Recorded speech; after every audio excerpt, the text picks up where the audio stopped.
I would like to call to order the December 10 meeting of the Isle of Palms Planning Commission and acknowledge that the press and the public were notified in accordance with state law. Our first order of business is the approval of our minutes from our last meeting, October 8th. Do you have any comments or movements, motions? Submitted. Second. Got a motion and second to approve. All those, any comments? All those in favor say aye. Aye. Any opposed? None opposed. That's unanimous. Now we're on to the old business of lights. And with our departing. Yeah, Ron, before you get too Yeah. deep into this, I would just say that this is a project that the Environmental Advisory Committee has been working on. They still have not finalized their recommendations. So this project got a little bit between the Environmental Advisory Committee handed the issue off to council to some degree. Council then referred it to you all. But when they did that, the Environmental Advisory Committee asked to kind of get another bite at the issue.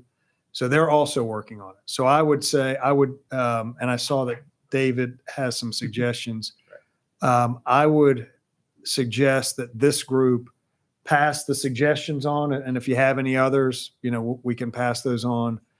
But I don't want this group to spend too much time with it before the Environmental Advisory Committee kind of finishes their work. So they passed it up, kind of taken it back, and we're a little bit in limbo. So I would just say let's save time because I think they're gonna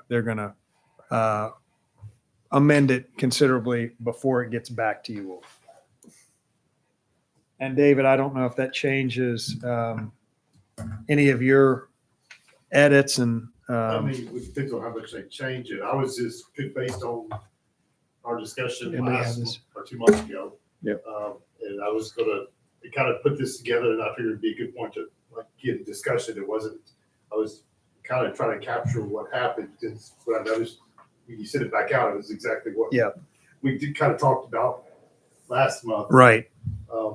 But I can kind of run through what my thought process was in it. And I would also just add that I do think that their plan is to put some of these things as suggestions, the more technical parts to be and just kind of a best practices document, and then another very stripped down version that would be the actual text changes in the ordinance.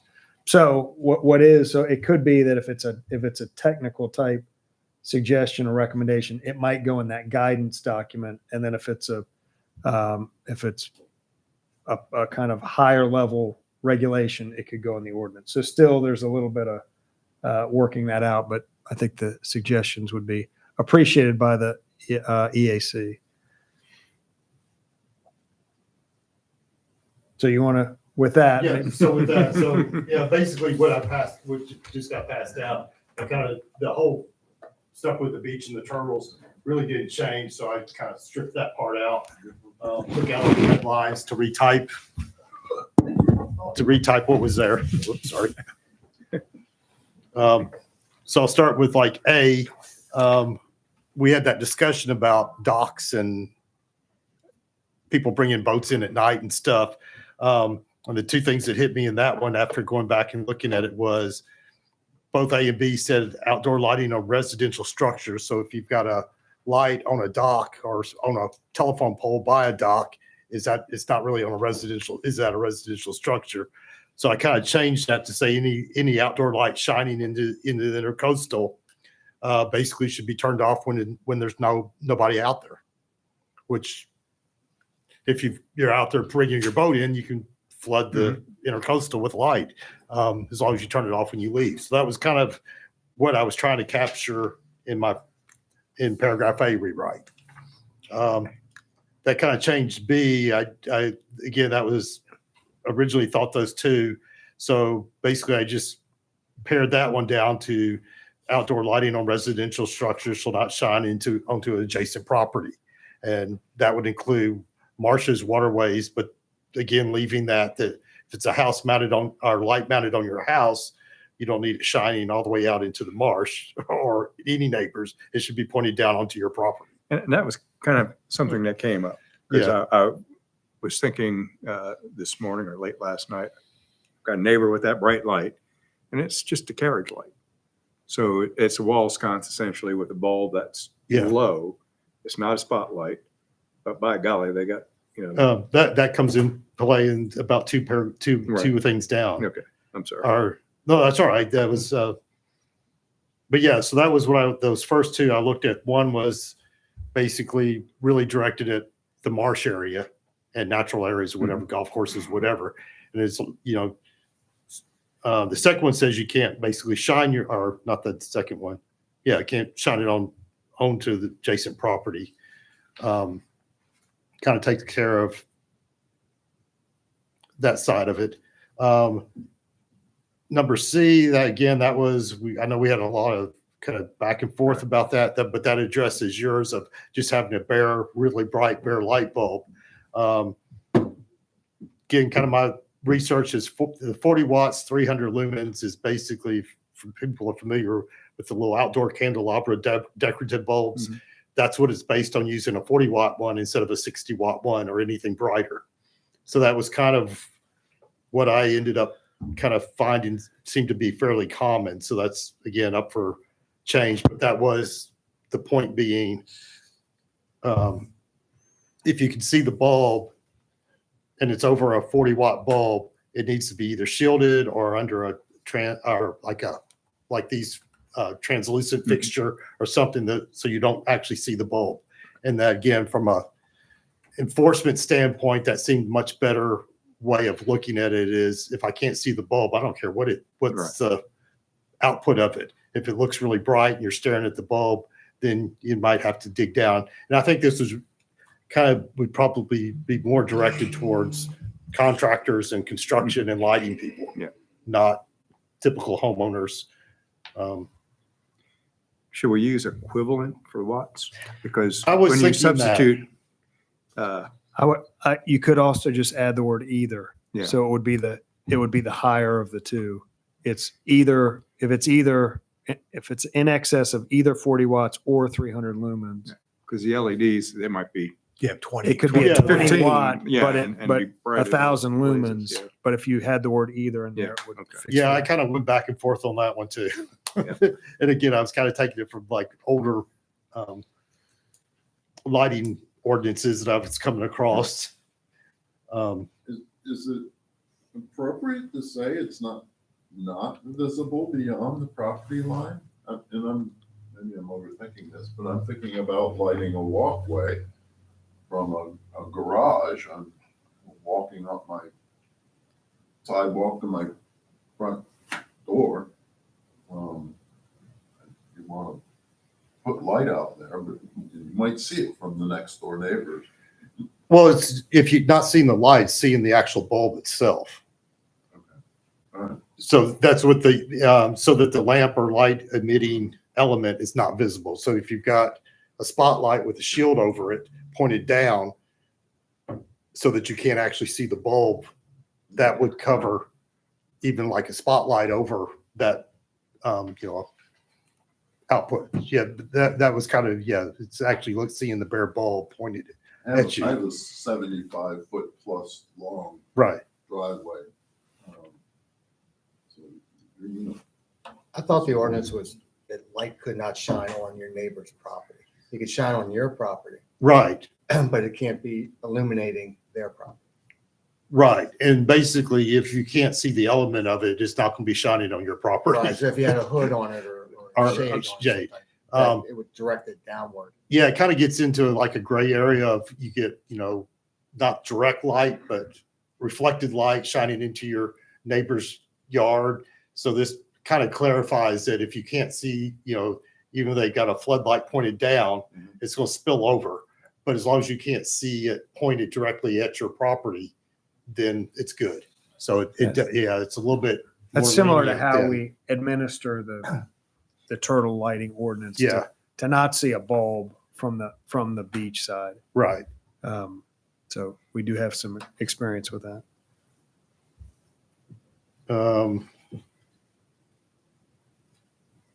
And then the D was, again, the whole thing about upward directed light. I just put, instead of using the older verbiage of low wattage, that go ahead and say 200 lumens is about mid-range for, what do you call those little uplights? Landscape. Landscape lights. Yeah. The part in parentheses, I came across that. That was from that, what is it, Darkness something website? It's on Dark Sky. Dark Sky. That's actually came out of from them. And again, this would be more for the person installing a landscape lighting thing that you could have a whole bunch of 200 lumen bulbs pointed up and basically light up the whole neighborhood. So that was where that came from. But again, that was kind of could be left in or taken out. Why do you have 10 p.m.? That was what was in the recommended one. And I did change it. It said turn it off by 10 p.m. And I made it a little bit more clear. I thought we'd be saying 10 p.m. to 7 a.m. So that if you turned it off at 10 p.m., they came back and turned it on at midnight. Are you violating it? It's a technicality, but I'm just saying, why 10 p.m.? I mean, I most people turn them off at midnight. I have no idea. That's what they had used in the recommendation. I didn't see any reasons. I wasn't set on that. I just copied it from what they had already had. Yeah. You can line it up with the noise ordinance. Yeah. Well, and I thought about that of, 10 p.m. weekdays, 11. It was like, and I guess they had that kind of same discussion of let's just make it 10 p.m. Again, I had no. Yeah, I mean, I think 10 p.m. is too early, personally. I think it's, if you're trying to go to bed at 10 p.m., which is not uncommon, and your neighbor's lights are shining into your house. Well, if they're shining into your house, that violates the one up above it. Well, that's true too. So that kind of takes care of that. So You it's, illuminate some palm trees in people's yards. yeah. That shouldn't be bothering you.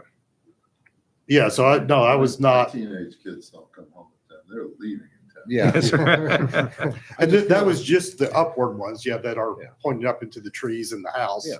I just think 10 p.m. is too I'm early. assuming Yeah. there's some kind of, because that's probably We're all due to stargazers. wildlife and Noise, stargaze. Yeah. noise and indirect lighting are two different things entirely. Yeah. So that was basically what I thought that one. E, I left that in there. I'm not sure I would agree with it personally. But I left it. So David, just back on the one above it in the parentheses, Oh, total upward directed lighting for the property may not exceed 0.1 lumens per square feet. So if you had a 10,000 square foot lot, that'd be 1,000 lumens. lumens or 5 upward fixtures total, unless you went down to 100 lumen fixtures, then you put 10. So max is Yeah. 200 lumens or 300, 200 lumens. Per fixture.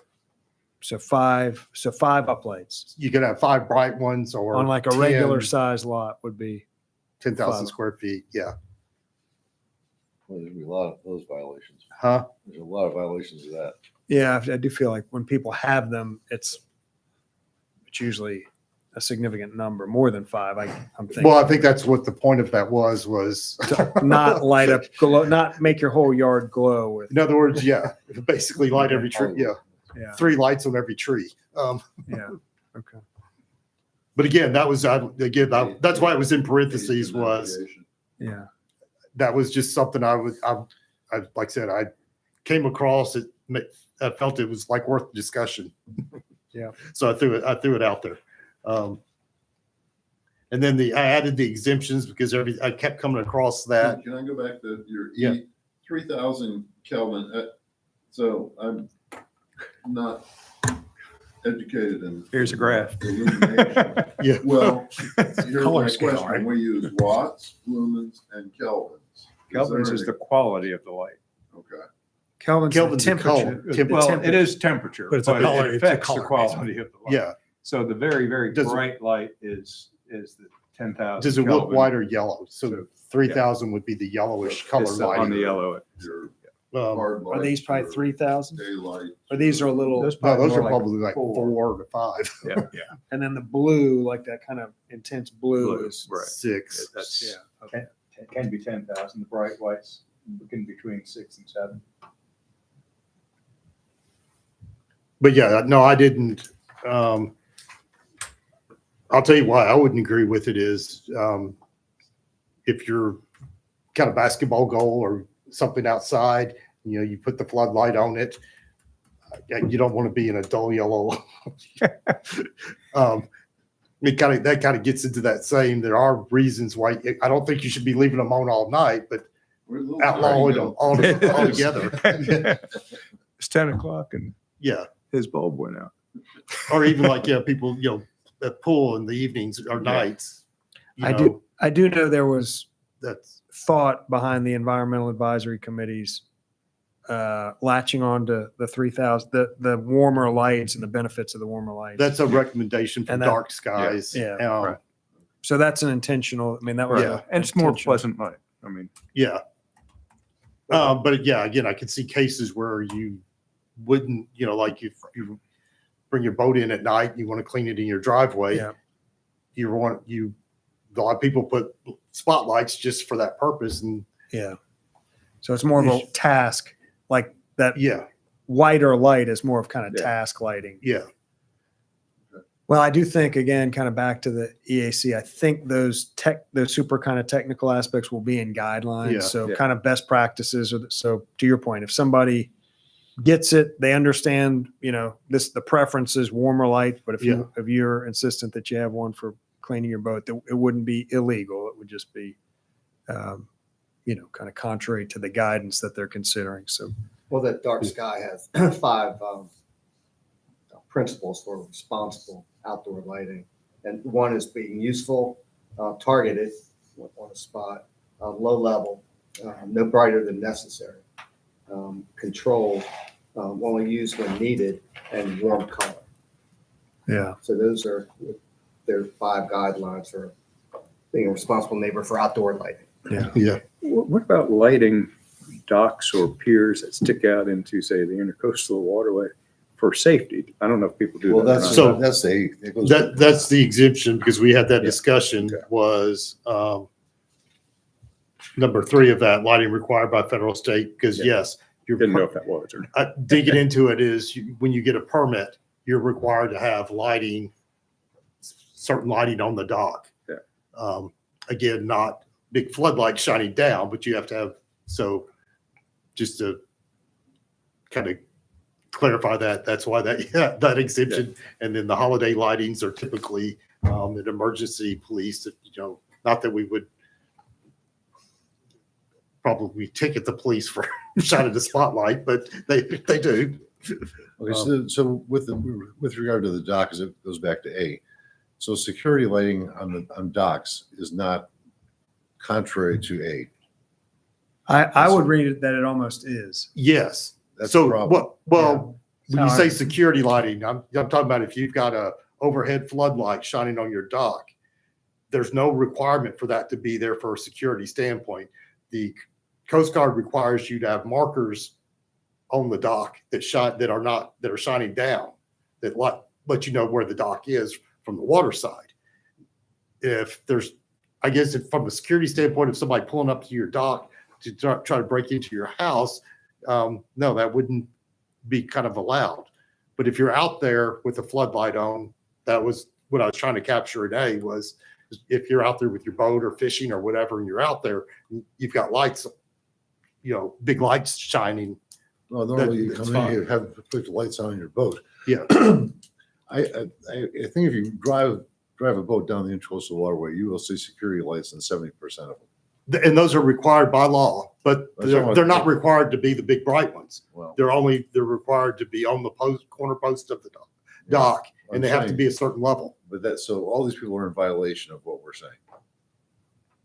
If you're leaving a overhead light on all night, that was what Yeah, I the mean, they're out environmental. there. I mean, I say 70% of the docks have some type of security light. Well, when It's you on all say the time. security, it's not really a security. It's Well, a it's a big flood. It's a big light. It's not a floodlight. It's just a big Like a street light on. like a streetlight. Yeah, And the reason being is you want to see if people are on your dock illegally, and you want to also protect the dock from the barges that go by, which is a problem. There's a lot of them get knocked over. And I just don't know if we can create a law or a rule or whatever we're saying, given the fact that that's not the practice currently. So are all these people grandfathered? I don't know. I mean, I just, we're talking about making some kind of rule that's going to go to the commissioners, and then it's going to go to the mayor, and then Yeah, and it becomes a law, and we're making a law that retrospectively is not real good for the people who already have them. They have to rewire everything. There is, this conundrum exists for houses, for docks, for kind of island wide, which I think, I mean, it is a point of concern that maybe 70% of the docks, maybe 40, 50% of the houses. I mean, I think there would be a very large number of properties that don't comply with this. And that's from a administration standpoint. We talked about, we can pretty readily get our arms around new construction and kind of advise it, review for new, but you got a lot of stuff built. It's there now. And, we've talked about what is the intent? Is it to go, contact half of the property owners and just say, hey, you're out of square with A and E, correct? That's a little bit of a concern from the administrative standpoint of yeah, more than just the docks, kind of all parts of it, including the docks. right. Responsible home lighting is one thing. Dock lighting is a completely different issue. I mean, And you would say just exempt it? Would that be your? I would not fix anything that says a person can't light his dock. I think that security lighting, responsible security lighting would be is recommended. Well, are you saying that you think a light on a post shining down on your dock, is that responsible? Yeah. Is that? Yeah, because it's not bothering anyone. I mean, we got docks all around us, but I mean, I So- can see the light on the docks, but it doesn't bother me going to sleep at night. I mean, there's two things. There's one, there's the required, of course, which Right. that is supposed to be enough to prevent it from being run into by barges or other boats or anything else. So there's a certain requirement to have lighting there anyway. Right. And then it's what is there above and beyond, which I don't know how much is above and beyond what is required by the law already.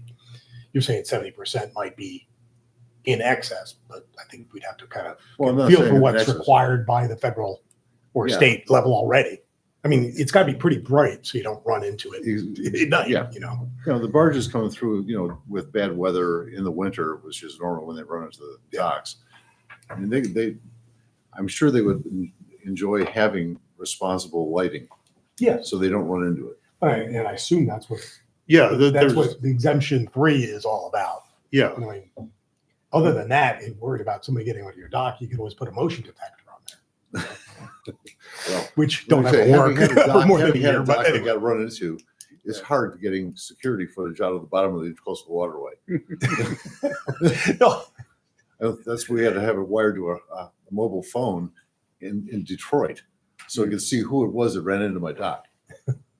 Because they don't come up and say, "Hey, we ran into your dock." Yeah, dock is down in Charleston now. Well, very simplistically, if you put in there something and all lighting added after whatever date this is approved, Yeah.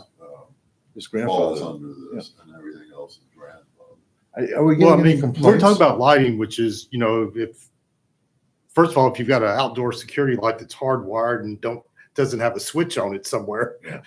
somebody probably should have looked at that in the beginning. So we're talking about turning off a switch, not or replacing a switch with a timer. So it's not like it's a huge deal to comply. Well, I guess the question is, have you ever received any complaints about someone's dock being overly lit? Well, I think that's what the environmental people are doing. Yeah, I'm guessing it came from somewhere. That's why, yeah, I They're know. concerned about The turtles on the the waterway. turtles and the yeah, They're lost. the shrimp and the minnows being eaten by the bigger fish, being eaten by the bigger fish. Well, Yeah. But having, in But- my youth, and this was over 40 years ago, pulling a seine net along the intercoastal and just bringing our little John boat to somebody's dock in Morgan Creek to clean the shrimp while drinking beer at midnight. Yeah. We didn't do anything else but leave, but you know, And that was my intent with A, was if there's somebody there and it's occupied, but we shouldn't have been there. Well- Is the point. But the homeowners were glad that you were safe when you're doing it. I'm sure they were. I can see what you're doing. but yeah, just lighting the marsh for the sake of lighting the marsh is, I think, what the environmental I committee was. totally Yeah. agree with that. Sure. I'm talking about Yeah. a dock though. A dock that's in the waterway or, wherever the dock is, they need to have security lighting. You Right. want to know if someone's on your dock from your house. Plus, you don't want him running into the dock. And I'm all about safety. I'd Yeah. rather have it lit so these kids go out drinking, cleaning shrimp on the dock, have it lit so they don't hurt themselves. So could I just suggest that Yeah. why don't we relay that Yeah. conundrum to the EAC? Yeah. Let them come up with a recommendation. All of it will come back Yeah. to you all. So I have a feeling that level of detail is going to be in a best practice. Yeah. And maybe that's enough of a compromise to let it rest. Yeah. The best practice is to follow the standards of the permit. But if you choose to have a security light always on, I'm guessing that there will not be a regulation that would prohibit you from doing that. But you might be made aware that it's Something to dissuade you. something to look into. And I think it to gets back to, consider. I think most of them, they're not shining, like you said, are not shining in somebody's No. window. If it is, then it's in violation of the next. I'll tell you what the problem is. Over in Goat Island, they have these big freaking floodlights that are like suns that are shining right into people's homes. Right. Or the marina has a light shining right into the homes on Waterway. Yeah, I don't know how they deal with that. And that's what I was thinking It's is, exempted, right? again, It's on the It is all residential. on the fuel dock. It's a fuel dock that's lit up with a humongous light. Yeah. They use it for target practice. but okay, that was just where I was going with it. Yeah. Um, While you're going into things, would you also, this 10 p.m. thing throws me for a loop. I mean, I don't know why 10 p.m. is a cutoff. I do for noise because I go to bed at 10. You like midnight? I prefer midnight.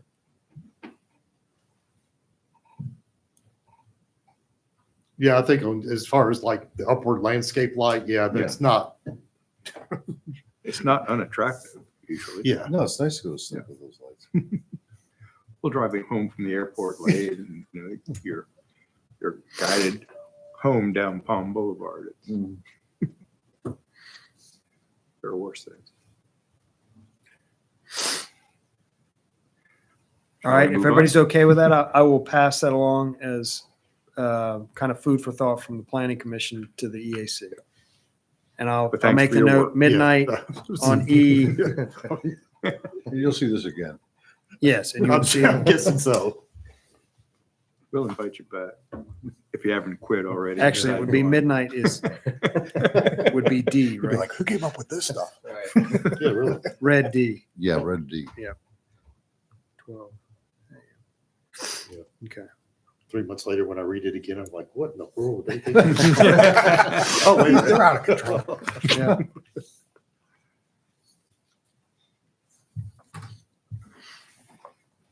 Brings us to the Matrix. Keanu Reeves. Hello, old friend. This is when Douglas tells us that everything is green or yellow. Most of it. I mean, you guys have more green than anybody else. I'll tell you that. It's because of you, Douglas. You helped do that. Well, Amy colored them all green. Can't read it, but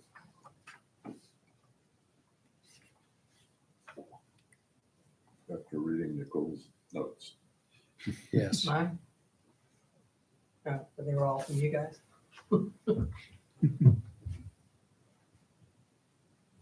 So I will say that So you really only have, I mean, if you kind of, you have 7 that are not, I would say, to some degree underway or done. Of those 7, you have 2 that are kind of commemorative types, establishing exhibits online and then investigate the possibility of marking historical sites. You then have 2 or 3 that I would say are geared at, well, they're low impact development, launching a pilot program for low impact development for stormwater management, and begin development of a redevelopment design tool. So you're tearing down your house. I would almost put those in the same bucket. And the same, I mean, I think that the other one is looking at the city's tree ordinance. So to me, and then you have a very specific one about getting into the OCRM requirements, BCM now on the construction at the end of docks. I am convinced, but I haven't verified it, that you all we don't have any authority to control that. So I think that one's going to take care of itself. And then we still have one about developing plans and policies for to prevent or mitigate adverse impacts of commercial development upon residential properties. That's one that was a holdover from the comp plan that kind of had everybody scratching their head that probably was specific to a certain development at the time, but I don't know that one is, I don't know that, I think you all were kind of concluding that one was maybe irrelevant or should be green as a Personally, non-action. I felt that zoning Had already takes done care it. of this. I mean, we- And something like this lighting ordinance might, Adjusted as well. with lot sizes and coverage and drainage, and I feel like, Well, this one's specific to commercial development. well, And we're not going to have, I mean, there's not really a large, there's not an, I believe that this is related to the redevelopment. If you all recall, there was a hotel planned for that corner lot at, Wait, post offices? no, in case you well, don't- across from the post office, where the new, there was an old house that's been renovated to be just office buildings. oh, yeah. But yeah, kind of back door of Acme. That was potentially going to be a hotel, and it was across the street from residences. I think that's what this was. I think this was kind of a timely thing where that was going on and the comp plan was being reviewed and that got put in there. If I will say, I'm not aware of any need to do anything here. Seems like nobody on the planning commission is convinced that there's a burning desire to look at that. So I might suggest that one we just turn green and say no action necessary. Yeah, I couldn't figure out what is, it was policies which use public improvements. Like plant tree buffers between commercial and residential. That's what comes to mind of the way that was worded was it was looking at some type of, Well, but I can't think of anything that we don't cover already in our zonings because we require buffers and stuff. Fire code, Yeah. zoning, covers. Noise. zoning. so maybe that's just, I maybe think they that's, came up with didn't they come up? I mean, that type of discussion came up with the Sweetwater and the noise impacts on the houses behind it. And couldn't have something been done to prevent the noise impacts or whatever? I mean, that's where you added the whole noise. Yes. the Wild Dunes Hotel? Yeah. Okay. Yeah. Maybe that's what that's. that had nothing to do with our ordinance. I think this hotel here was part of it. And because there aren't too many pocket commercial areas within our residential district. I mean, there's the rec center, but that's, Yeah. I don't know really what the Citadel Beach Club is classified as. If they could ever build something in front, if they wanted to Thought it was residential zoned. It is. Non-conforming. I just wonder why it's Yes. there. It is. Yeah, so they couldn't build So the marina would be the Condos. other one is Yeah. the, marina. I guess if noise was an issue, we would put like Above, walls. yeah. Well, whatever you put, it doesn't matter because it just goes with the water. Yeah, So when you're sitting down in the backyard, you hear whatever's playing. at the- right. And the wind. for Maybe that my that location. could be Yeah. it. This would have also been At the time when all that drafted was, around the time of the redevelopment of the marina. Mhm. So that's a good thought. That probably is what it's. Yeah, and there were some complaints from property owners Yep. adjacent to the marina, specifically about the fellows with the jet skis. Yeah. If you remember that. Yeah. How would you all feel about saying no action necessary at this time? I think Make it we've green? got it Can't squared think of away. Existing anything. policies cover it. Yeah, Douglas, what number is that? The last one. Yeah, it's the last one in the planning commit. I don't think I have Okay. we the kind number. of just, I Yeah, can't think of any so improvements 280 the or city something. should make right, around 269 commercial properties. to- right. You could do make have numbers? commercial Yeah, property 269. make the improvement next to the last. to Oh, yeah. allow them to do something. like 269. Mount Pleasant. Thank you. 269? Yeah, Yep. that's Yeah. that's what we Changing it to what? I'm sorry, I lost it. It's going to turn green and no action necessary. No way. In the So again, I can't think of anything that come to, No, but it will at some point. Someone put a hotel up. But How about- you could force them to make those buffers or improvements, it's not up to us as the city to have to do that. Are the hotels on the front beach non-conforming now? They are. So it's, I mean, again, we've done some changes in zoning to address a lot of Yes. different things.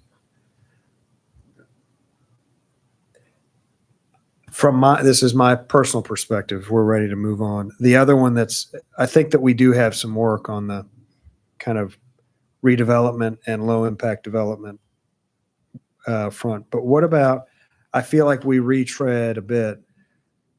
And this is recommendation 151. And this is evaluate and modify the city's tree ordinance to elevate conservation of native species such as palmettos, live oaks, pine trees, and wax myrtles.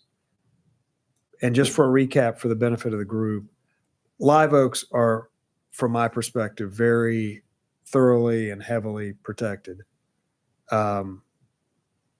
So I don't know that there's much by the existing tree ordinance. Palmettos, I will say are almost unprotected. And we received that question at times, but that was actually a policy change that came from the Planning Commission probably 10 or 15 years ago. And the point was made that from the benefits of the tree, very little actually comes from a palm tree. There's so many on the island, and the way the ordinance works, if you remove one, you have to account for the replacement of one. So it's a 1-for-1. You can either physically plant it on your property, and that satisfies, or you can pay the same cost that a palmetto tree would cost, and that goes into the tree fund, and that money is restricted for the use to either plant new ones or to maintain the ones that are here already. So that one I will say is a little bit gray, and we've gone back and forth. We used to not allow you to remove it unless it met certain criteria. Now we're pretty liberal and free with how we'll let you remove them. If you want to remove 15 on your property, as long as you account for them by paying for 15 new ones, we're okay with that. So that could be seen as loose. Pine trees have been an emotional, they are post Hugo. People that survived Hugo saw the damage they did. They are not protected at all. That also is a very intentional change. Wild Dunes does happen to protect them to some degree. I don't know that they give them the highest level of protection, but we really do turn a blind eye at pine trees, and we will occasionally hear that's, not an ideal requirement, that they are valuable in some regard. And I don't know that anybody would debate that, but it's just, I think it's the experience that the community had as a result of Hugo, where they did so much damage that the communities kind of said, we're going to not prioritize those, not protect them, hope that other better species kind of maybe take over and become the dominant. And then wax myrtles, I will say the way our ordinance works, it doesn't protect any tree that has a trunk at 4 feet off the ground of less than 8 inches. Have to have at least one trunk that's 8 inches in diameter. I don't think we've ever had a wax myrtle meet that requirement. So I would say that wax myrtles They're weeds. currently aren't protected. From my perspective, the Planning Commission over the years has been very thorough, very thoughtful about how our tree ordinance is worded. It was not at all kind of willy-nilly. It was studied. It was done with the help of the Clemson Extension arborists. We had them come talk to the group years ago. So all that to say, it is a very intentional. We got to the way that it is intentionally. If it was the will of the group to modify that, I mean, certainly is your purview to make those recommendations. So that's just kind of, I don't know if there are personal opinions about if you wanted to change it, this would be the opportunity. If you feel like we're where we are for a reason and it's suiting the community well, I think this would be another one that we would, you could just say we're satisfied. We don't recommend any action. Are cypress considered pine? No, So those aren't mentioned anywhere? no, they are protected, but it Oh. has to have a trunk 8 inch of 8 Yeah, inches or for more. So it cypress. has to be, yeah. cedar, cypress. Yeah. Yep, they're all protected. We have heard, we also, it's not in here obviously, but invasive species are not protected at all. So those are kind of the categories of trees. We have heard that our ordinance protects terrible species. We make people keep water oaks if they're not hazardous, and people have said, that's crazy. They're not a good tree. They're dangerous. They drop off branches and cause damage. We hear the same about pecan trees, that they don't do well in our soils, that they break down. They ultimately are more of a hazard. So those are kind of arguments we hear from the other side, that we're too protective with the trees. But this is obviously written from a standpoint of becoming more restrictive. Yeah, I don't have a problem with taking no action. I agree with the tree ordinance where we are. I mean, David and I have talked, and I know David would like to see more strict tree protection zone. Things like that could be talked about more. Replanting is one of the things that I am more interested in revisiting. When you're authorized to remove them, replant at a more Well, I think substantial rate. Well, I mean, I think there should be, we've got to talk about this is, a lot of people, they put a tree and they don't realize how big it's going to get. Right. So- right tree, right place. We hear that. I know we have like historic trees, another story, but you got a tree that's, in that 8 to 16 inch range. I don't see any reason why somebody can't just take it down and put a 4-inch tree in its place and let that grow until it gets to that size and do it again. And I guess it doesn't really allow it. That's correct. We wouldn't, Right. if you just said, Yeah. this tree's it's overgrowing, it's 15 inches and we think it's going to get too big, we would require that you protect it. Yeah. So that to me, I think it would be one aspect you could kind of look into relaxing the removal and replacement to make it a little bit easier for people to if you want to take out 20-inch water oak and replace it with a 4-inch live oak, go at it. Yeah. But you can't just take it out to, Clean, to Clean. have it just. Yes. yeah. So for easier math, you cut down an 18-inch tree, you have to replace it with 3 6-inch trees. There are not a whole lot of properties on the island that really have room for properly spaced Right. So that tree, goes because back to- eventually that 6-inch tree is going to become an 18-inch tree. yeah. So Ron, you're actually saying potentially reduce the mitigation? Not just arbitrarily, but Yeah. yeah. but yeah, they'll go more back carefully considered. So you all are potentially going the opposite direction of the recommendation. Well, I'd want to get stricter on the protection side of it, but so like I said, if you want to take out a 18-inch tree, you could take it out and just put even a 3 or 4-inch tree in its place. I think that 3 or 4-inch tree should be protected as if it was the tree you took out, to prevent you from taking the tree out just so Right. yeah, Which is the other game. Yeah. which is the other game. So yeah, Well, it's not nothing 8 wrong inches, with I can taking a take it big out. tree out and putting like a live oak in its place. But that live oak, I guess, would assume the characteristics of the tree it replaced until it gets to be its own protected Its own tree. Yeah, I don't know. Maybe that has happened, And but again, instead of doing like 3 trees, okay, I'm gonna plant 3 trees in a couple of years, I'm gonna go cut them down. yeah, Just focus on put one in its place, and it's now becomes like a protected tree until. Which snarky people have told me they were going to do that, and I don't think anybody ever has. Right. Yeah. You know? Well, we don't allow Because it. but you eventually plant that tree that costs you $600 or $800 if you're lucky, and Yeah. you don't want to just cut it down anymore. Well, that's what I'm saying. You could plant with a couple $100 Right. tree.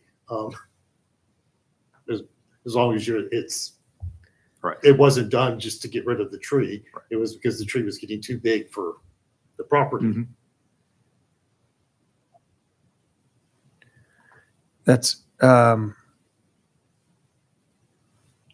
So that would be the changes I would kind of like to see. I don't know. so you're right. The code talks about replacement trees have to be, and so generally those trees are 4 inches. If they're historic, they have to be they could be bigger than that. But it says that replacement trees found to be dead or in declining condition shall be replaced by the owner within 30 days of notification from the zoning administrator, who shall have the right to reinspect such tree for 1 year thereafter. So theoretically, somebody could plant it, live with it for a year, in the 13th month say, this is a unprotected tree, we're going to remove it. You could do that. Yeah. We could obviously change the code to say you can't remove that. I will tell you from an administration standpoint, That'd be hard. 12 years goes by and somebody says, hey, I have this 6-inch tree. It went from 4 to 6. And we would just, I don't know that we could have an inventory of every replacement tree at our, and be expected. Well, when somebody, buy a property and it has a protected tree that, like you're talking about, how are you gonna know who's following it? Right. Yeah, be tough to follow. but when you go to remove the tree, you've got to submit. You do, but you're counting on somebody 12 years after the having Having it in the file in here. having the file, would be, or, right now, it is common knowledge that if it's not 8 inches, it's not protected. So if somebody's bush hogging, they're just bush hogging, they're measuring, and they're keeping. No, I those. think, you would rely a lot on somebody reporting it. Yeah. I don't see how the city could. Be very tough to administer that after some amount of time. It gets kind of down the road, and I think it'd be unrealistic to expect us to be able to track that tree. Random tree number one. Yeah. Until it got 8 inches. And then once it was 8 inches, it obviously would be protected. Yeah. But yeah, right now, I guess there is this time period between being 13 months old and not 8 inches where it's a little bit, Yeah. have y'all ever heard of somebody doing that? You say People say they would do it, but I don't know anybody Yeah. who ever did. I did have an experience last year with property in the village of Mount Pleasant. Maybe 20 years ago, somebody planted a row of western red cedars in the front yard. 2 of them grew better than the rest, and we were stuck with those 2 because they became protected and without permission for removal. Hmm. But- We do deal with that. I mean, we do deal with people saying, "Hey, I have a tree, I planted it, and I want to take it out." We say, "You can't. Is it 8 inches?" And yeah, it's 10 inches, but I planted it. So it doesn't matter. I've got 3 live oaks in my yard I planted 35 years ago, which are now all. And you want to take them out a little bit? No, not necessarily. But, Copper sulfate. but I can see the point that if you didn't realize how big they were. Yeah.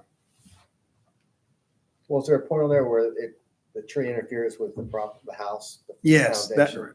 that's in the existing code, that if it's causing, there are situations that, and depending on the size of the tree, if it's damaging your house and you can't remedy that situation without total removal, you can take it out. If it's not a historic tree and it's keeping you from building what you want to build, you can take it out.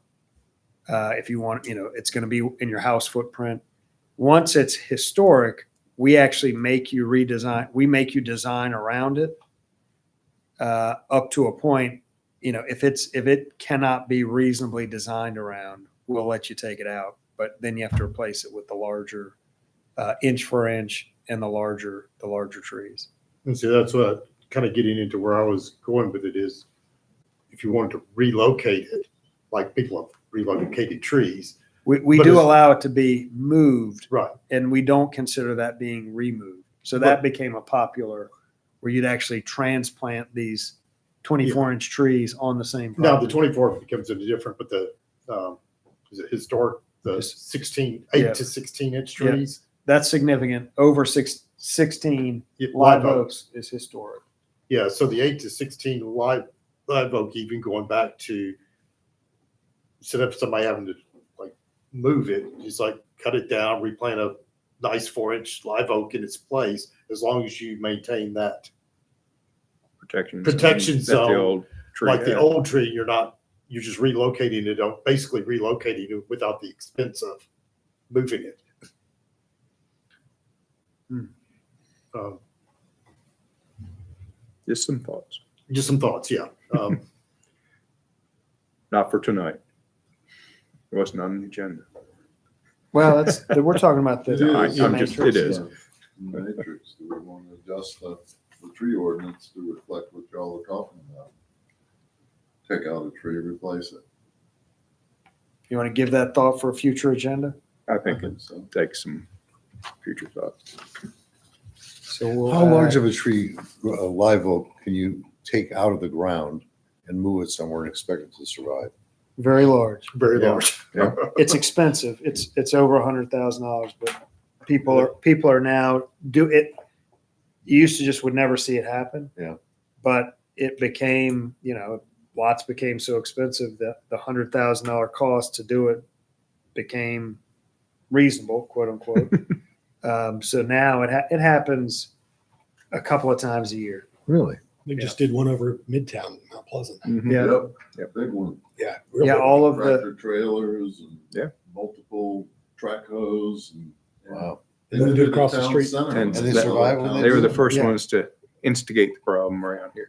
yeah, sweet, It sweet, survived. is it Sweet Grass? What's the hotel? Which The one? Wild Dunes Hotel. They Sweetgrass, moved, yeah.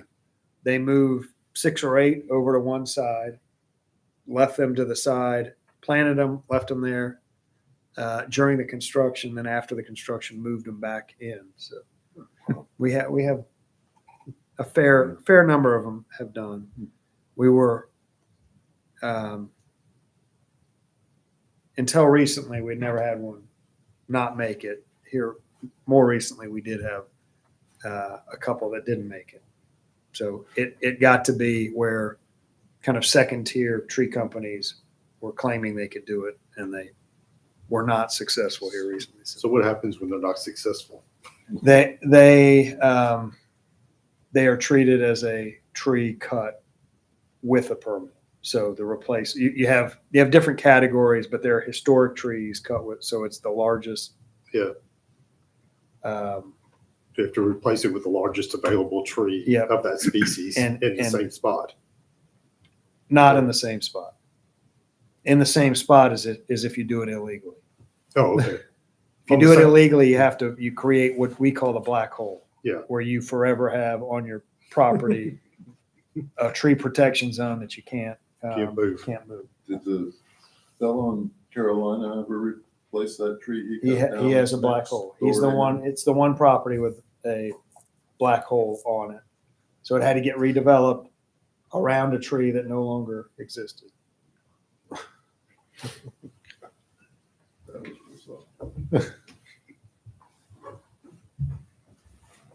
So new business for January, review tree ordinance. And then we will, I do think these ideas of low impact development and a pilot program specifically and a redevelopment design tool, those are both recommendations out of the sea level rise adaptation plan. I would suggest on those two, I think they probably are, worthwhile considerations to look into, and that would be, we hear examples of, the Environmental Advisory Committee did a native garden pilot program. So this might be a bioswale or some type of low impact development model that gets built by the city in a place that we can show the public, hey, this is a viable way to manage your stormwater in the event that you're having problems or you're building a new house. You need some of these low impact tools to manage that water. This would be a good solution. But I would suggest that we look at that plan, because there's more in that plan about that recommendation. And so I think we could dig deeper into that at a next meeting, if you all are agreeable. So the comment on the side about the incentives.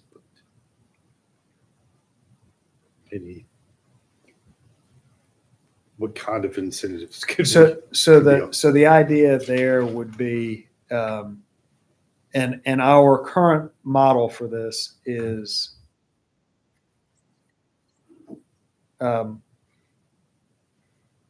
sewering your property. If you sewer your property, you're allowed, if you tie into public sewer, you're allowed 5 additional % in your floor to area ratio, in your lot coverage. Might be 10 on floor to area ratio. So that's an example of, you get to do a little bit more intensive development if you tie into public sewer. So that's not a terribly uncommon thing in zoning, where if you do something beneficial, you're kind of rewarded for that in some way. And generally that would be a slightly bigger house.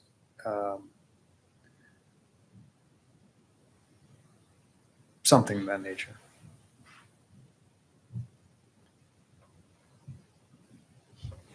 Yeah, I thought soon. You had mentioned some, David, about, I can't remember what it was, how to incentivize the gardens, the water gardens. Right.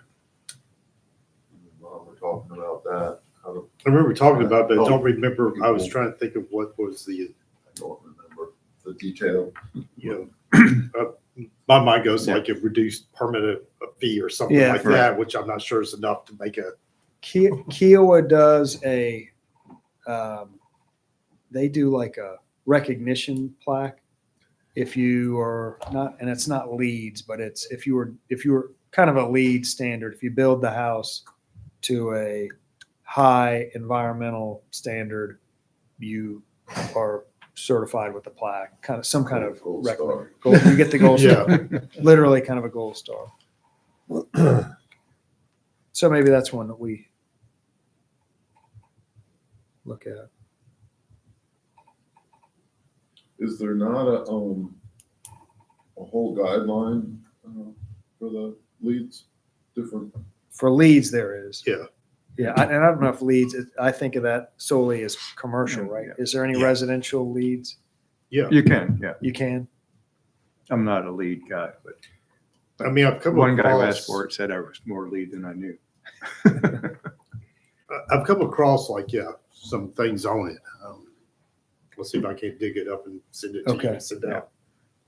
Like guidelines of, like you said, rain gardens, what plants to use, what, Yeah, Kiowa has a pretty good publication on that.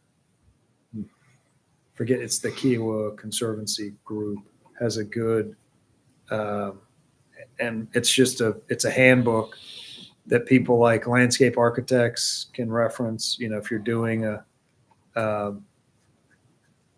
project, you have access to this book that group has published. And it's got, we look at it periodically for just small drainage solutions around the town.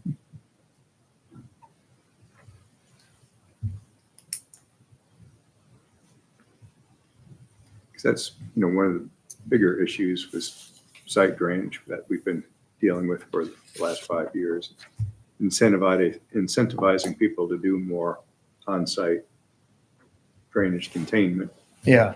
could be one of those incentives. Well, Maybe they could do something else. you're now required to do Yeah. our minimum, but Right. to your If you point, do you more. could incentivize even more than that.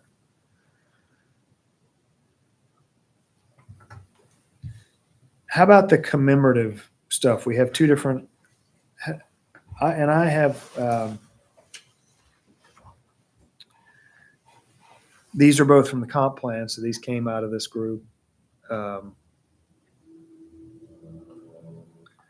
do like the strategy but I don't quite know. I don't know. It's kind of been sitting there, and I don't know really how to get at it. And that's exactly it. That's that's the problem. That's the problem. and I finally noticed that the one that used to be at the rec center is no longer there. So Yeah. didn't realize that. Right. They're Cannonball? Cannonball's still there, isn't it? I don't know. Oh, yeah. No, they used to have like a whole display ups. So I've been slowly scanning in our old, from 1953, like the scrapbooks. Yeah. And I was planning on ordering one of those photo scanners so we could do that. So it's a slow process, but we don't have a lot upstairs, but we could have been putting it on so we can maybe put it on our website or do something like that. But there's not a lot other than they kept scrapbooks from the newspapers since 1953, and then we have. Obviously, that when it comes to the internet, then you already have it there. But we have maybe a box of random photos that we kept from the 50th anniversary that are just blow-ups of things that people brought us. And all that stuff kind of went to Leola, and then when she passed away, I'm not sure where it went, but we don't have tons of things other than just like scrapbooks of articles. But we're slowly scanning them in and just creating a file. I think there's also the possibility of, we've kind of always talked about there being this building getting replaced at some point. That would obviously be a key time to do this. And maybe we just leave it as an ongoing Beginning- goal without much of a, As materials become available, getting them to the website through however you digitize them. yeah. Maybe that's just kind of a first step, and then We do have- consideration of a repository of some sort in the future. Yeah. It's kind of creepy, but sometimes people will bring us stuff that they're cleaning out their parents' houses. So we've got a couple boxes that I haven't gone through that they found, or it's somebody that was, had stuff or whatever. And I do know that there's chatter about We're in the 75, Yeah, 75, Yeah. maybe a smaller scale. 20. So maybe 28. that might bring people out the woodwork that have things like they did at the 50th, and we can maybe do a better job of archiving those things or making better copies.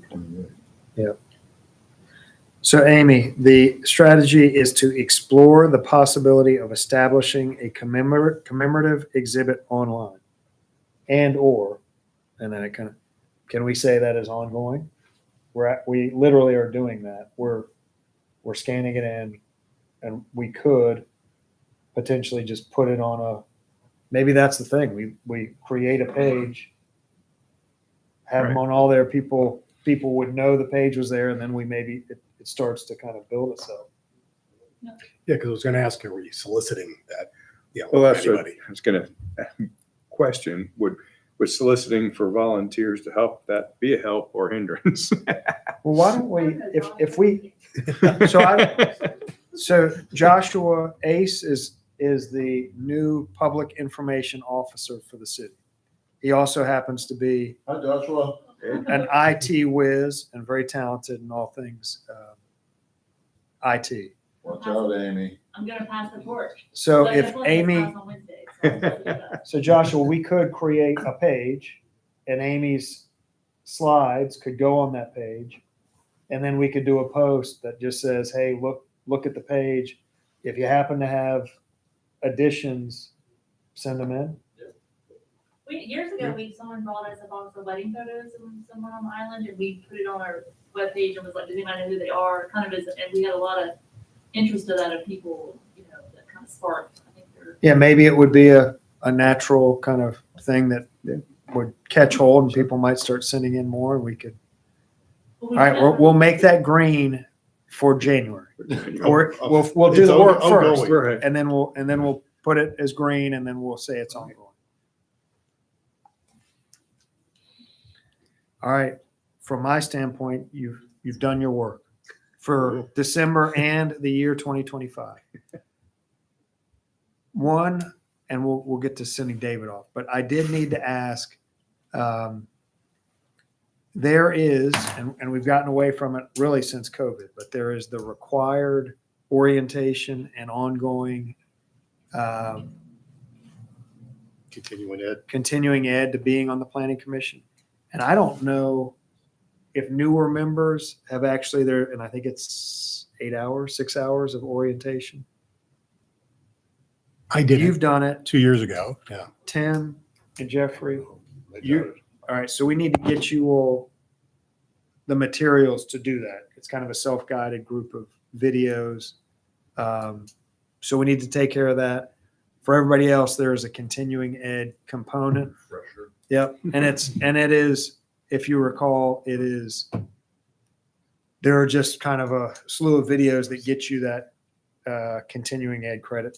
It's either an hour and a half or it's 2 hour-and-a-half credits per year. So we need to, between now and your January meeting, for you two, it's going to be a little bit more intense. So doesn't need to be in the next few weeks, but we do need to get that.